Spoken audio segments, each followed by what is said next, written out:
Panibagong issue na naman tungkol sa West Philippine Sea ang nabuksan sa Senado. Ito'y hinggil sa kung sino ang nakatuklas sa Spratly Islands kung saan naroon ang Kalayaan Island. Yan ang ulat ni Luisa Erispe. Matapos ang mainit na sagutan sa pagitan ng ilang senador hinggil sa usapin sa mapa ng West Philippine Sea at Kalayaan Island Group, may panibago na namang issue na umusbong at ito naman ay kung sino umano ang nakadiskubre sa Spratly Islands sa South China Sea kung saan naroroon ang Kalayaan Island Group. Kinuwestiyon kasi ni Senator Rodante Marcoleta sa pagdinig ng Committee on National Defense and Security ang sinabi noon ni Senate President Pro Tempore Panfilo Lacson na si Tomas Cloma umano ang nakadiskubre ng Spratlys. Baka ito anya ang itinuturo sa staff course sa Campo Crame tungkol sa teritoryo ng Pilipinas.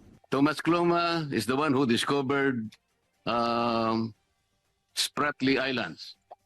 And as the discoverer, he owns it. So dinonate niya sa Pilipinas, and this was formalized by President Marcos Sr. Senator Ping mentioned this during our hearing, and Captain Pilar responded quite quickly that he knew also Tomas Cloma. At hindi siya, kinonfirm niya yung sinasabi ni Senator Lacson because he did not object. Buwelta pa ni Marcoleta, hindi naman discoverer si Tomas Cloma. Siya ay isang seafarer. Pero sa pagdinig pa lang, sinagot na siya ni Senator Loren Legarda. Tama naman anya ang parte ni Tomas Cloma sa Spratly Islands. Kayo po, it's never too late to take up GSC. It's never too late to take Masters in National Security. Provided Batikan na abogado na kayo. Sino ang bihasa? Who can give us the historical perspective of the Spratlys? Because when I was a young journalist in the 80s, in-interview ko po si Tomas Cloma sa bahay niya. Ayon pa sa senadora, kung may nais klaruhin si Marcoleta, sa plenaryo niya na lang ito ilatak.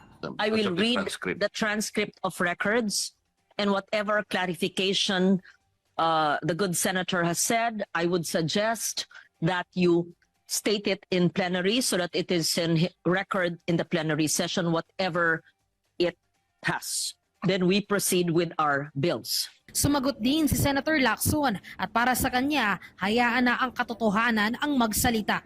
Totoo na kinontra ng maraming bansa ang notice to the whole world at independence claim ni Tomas Cloma sa Spratly Islands. Pero isa ito sa naging basehan ng Pilipinas para magkaroon ng claim ang Pilipinas sa Kalayaan Island sa West Philippine Sea. Ito rin ang naging daan kay dating Pangulong Ferdinand Marcos Sr. na magtayo ng Municipality of Kalayaan sa ilalim ng Presidential Decree No. 1596 noong 1978. Samantala, ngayon naman na pinaplansya na ang mga naging mainit na palitan ng pahayag ng Chinese Embassy at ilang opisyal ng Pilipinas tungkol sa West Philippine Sea, si Senator Risa Hontiveros hindi raw dadalo sa posibleng meeting ng mga senador kasama ang Embahada ng China dahil para sa kanya, dapat pa ring mag-sorry ang Embahada. Hindi po ako sasama sa hulong sa Chinese Ambassador at this point in time kung sakali. Dahil dami niyang sinabi tungkol sa resolution namin. Kung may sinabi kang mali, wag mong laktawan yung step na i-acknowledge mo yung maling sinabi mo, mag-sorry ka. Luisa Erispe para sa Pambansang TV sa Bagong Pilipinas.